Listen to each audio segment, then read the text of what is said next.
Good evening, everyone. Welcome to the third live town hall for our candidates, Sophia Chada and Jon Sandler.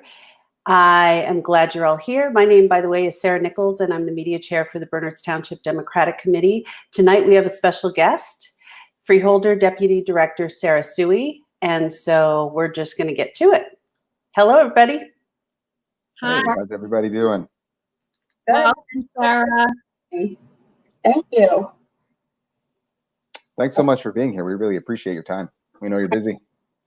I appreciate everyone logging on and tuning in and staying connected, especially during these times. So I'm happy that we're able to connect and update you guys to see what's going on with the county as well and see how we can work together. So, Sara, as you're well aware, there was a petition created by a wonderful woman in town. Her name's Sharon Vopel. And she created this petition and garnered over 4,000 signatures in order to save the Lord Sterling stables, which provide a wonderful service for many of the residents of Somerset County. And we wanted to assist her in those efforts by writing letters to the freeholders. So I just want to thank you both for sending those letters in. You obviously did your homework, and we heard your voices, not only from the grassroots effort, really getting over 4,000 signatures for the petition, but your time and energy to go into that as well, and your commitment to addressing what happened with the Park Commission and how the sale really came about.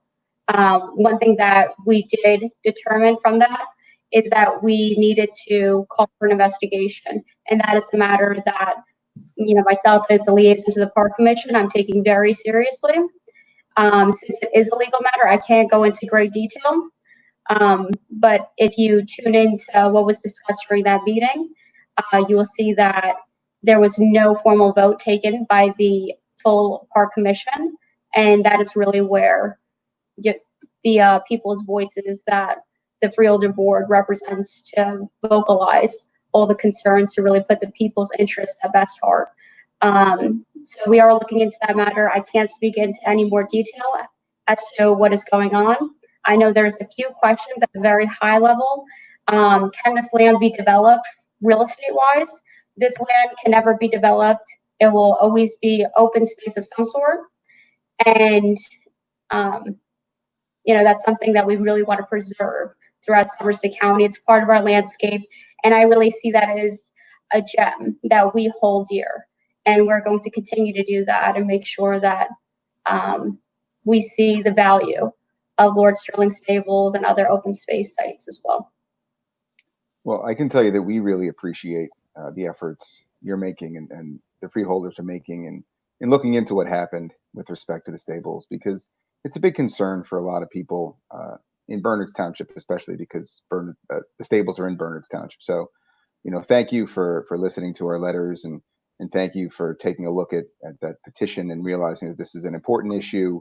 And if things need to be looked into, they need to be looked into, because people need to understand what happened with full transparency and really understand the processes that were taken and make sure that if things weren't done the way they were supposed to be done, people need to know about that.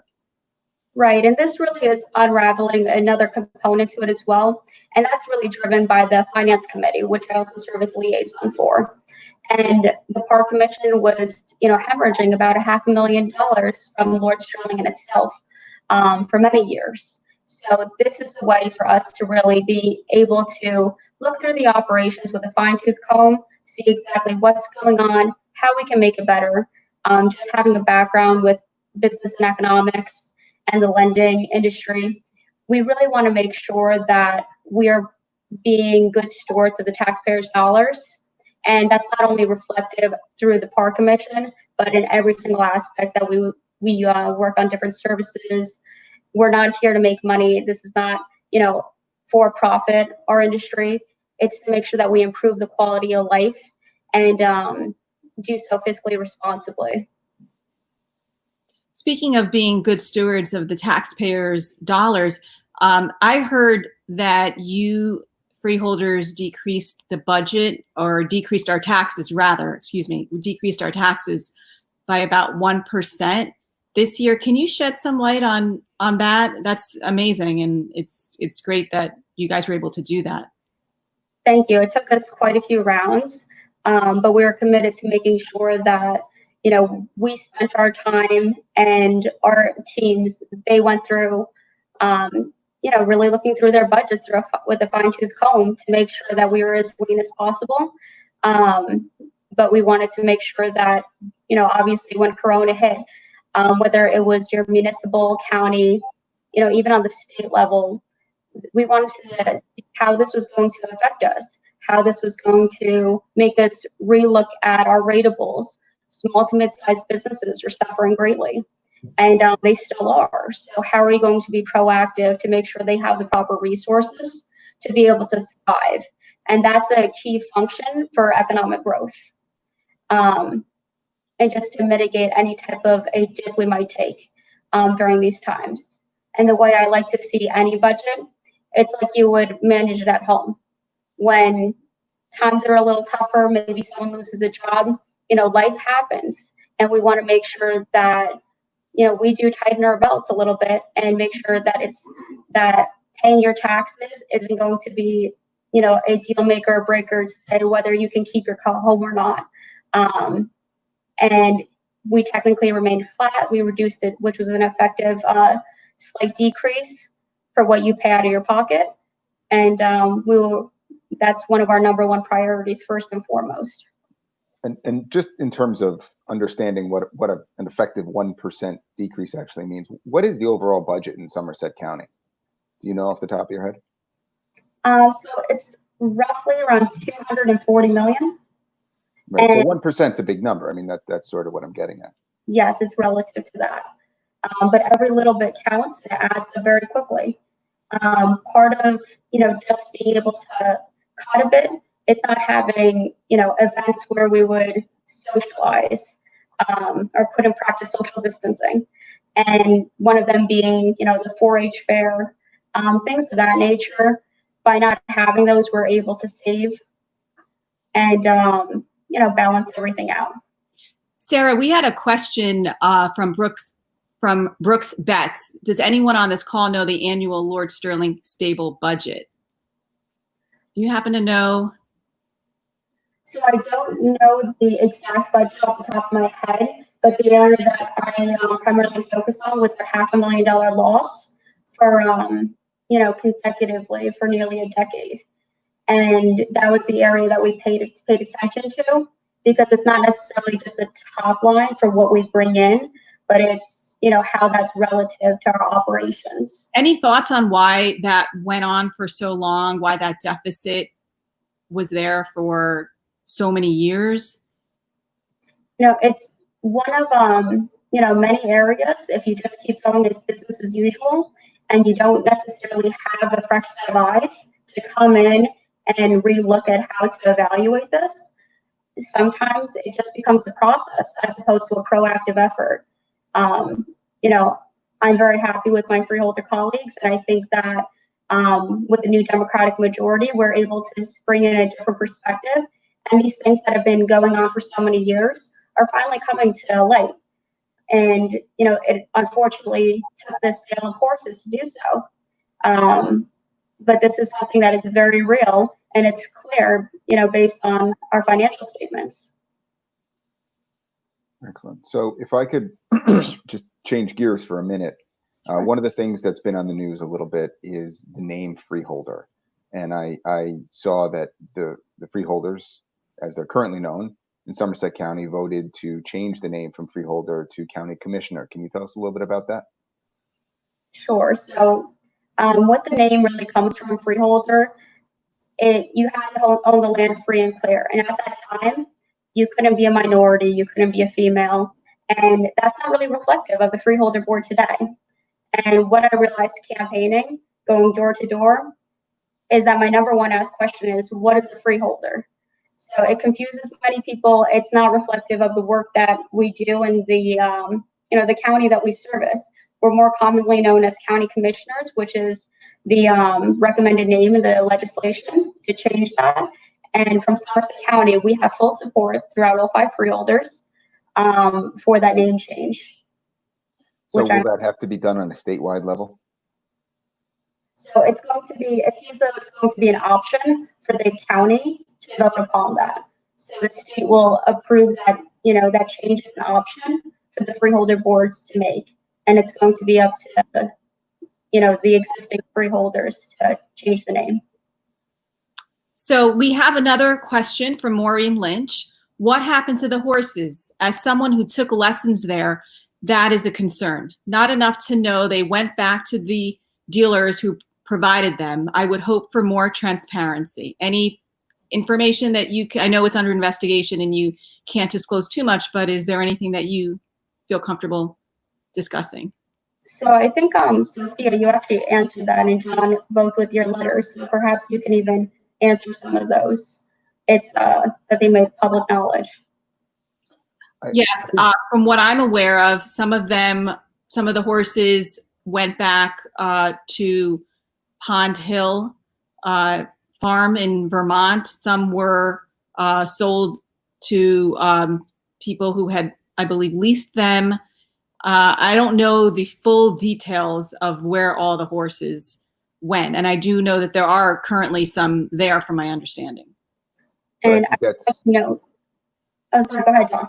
No, I think that's part of the issue is we don't know exactly what happened, and we don't know the circumstances under which the horses were sold or returned, or whatever the case may be. And I know Sara can't talk about it, but I would assume that that's going to be a significant part of what this investigation looks into, the processes that were followed or not followed with respect to the disposition of the horses, which are county property. And the whole issue comes back to transparency. That's really the crux of it, is that this happened without public knowledge or public input. And I think that's why so many people are concerned about it. We do have another question from Robin Geringer. What other parks run in a deficit? The Environmental Center, Buck Garden. Do you have any knowledge or thoughts on that, Sara? So the Environmental Center, we do run on a deficit as well. It's not nearly as great as Lord Sterling, but these are all areas that I have actually been researching since last year when I first came on. And I've been very proactive in just meeting with all the division heads, not only just for the Park Commission, but other areas as well. Serving on finance, we really have to pay closer attention to see where our funding is being appropriated, especially since it's taxpayer dollars. We take this very seriously. And it's one of the items that myself and Chanel Robinson and even Melanie Morano, we really ran on. And, we made promises, and we are keeping them as well, being good stewards over taxpayers' dollars, making sure that we are looking into every area to see how it affects us societally as well. We value Lord Sterling. We consider it a gem. We value all these other areas to see how this can be woven into not only something that's considered, maybe leisure, but it's there's great educational benefits to it. It's used for rehabilitation programs with some of our special needs communities as well. And there are many organizations that have reached out, and, we thank you for your grassroots efforts, really making sure that, you had over 4,000 signatures. When you see, we have this saying, and, we don't have anything in person right now, but when you have, an overflowing room of people at a meeting, it's something that the people truly value, and we're here to represent the people. And I think 90% of this job is really listening. So we hear you, we're here to serve you, and we'll continue to do so. We have another question from Fred Douglas, who wants to know, have any other counties changed the name? I assume he's talking about the name Freeholder. Do you know how the other counties have voted, or have they voted yet? So I believe Union County is one that has, and many others. So I don't have the complete number, but many of them, I would say the greater majority are supportive of the name change. Excellent. Great. So I'll just. I have a question really quick. So do you got, Sarah, can you talk a little bit about how things work between county and the individual towns? That's just something I've always been curious about. Absolutely. So the one thing that the county really prides themselves on is shared services and making sure that we can make things a little more efficient. So everything, it's very similar to business where if you buy a higher quantity, you get a better price. So with the county, we're able to bundle these things, whether it's paving your road, buying salt, and we're able to do so at a cheaper price. And things like that, it adds up very quickly. We have, obviously we partner with like the Somerset County Business Partnership, and it doesn't just serve as a chamber, but it's really expanding, especially during the coronavirus when that hit. We really had to make sure that it encompassed economic development. And, obviously with my background being economics, I'm a little biased, but I think this is one of the key areas to really focus on. Looking at doing different private-public partnerships to attract the right synergies within your region, and just understanding how each town is so different, spanning from Bernardsville to Montgomery and everything in between. Throughout our 21 municipalities, we really need to focus and see what makes this town so unique. They all have their own different cultures, and that's something we want to make sure that we bring out the best in, especially with planning, any forms of redevelopment, making sure that we provide technical assistance. Not every, like the smaller municipalities, they don't necessarily have a economic development office. And we at Somerset County have some of the best on hand with the state. Walter Lane is, he has really made us have the gold standard for the state's planning office. So we are very fortunate. We try to maintain all of our value within our employees as well, and make sure that they really stay with us, because they consider this their home as well, even if they don't necessarily live in Somerset County. Say a very large number of them do, and they work overtime, because this is that little bit of hard work to see how many people can benefit from all of their hard work. Thank you, Sarah. Thank you. That was very informative. So Go ahead. I'm popping in again to just let you know we've got like another minute. So just a little heads up. Does anyone else have any questions they want to send in to us?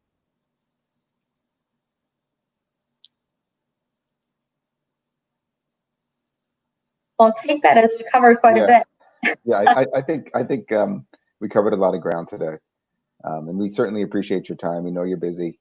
You've got obligations all over the county. You're on a lot of committees, and thank you very much. I think that the people of Bernards Township really value the work you're doing. Of course, I always consider the northern part of the county my home, being raised in Bernardsville, and so I will always make sure that that's represented in the work I do as well. So thank you for having me, and continue presenting all those things to the Freeholder board meeting. We appreciate you voicing the people's opinions. So Thank you, Sarah. thank you. Thank you.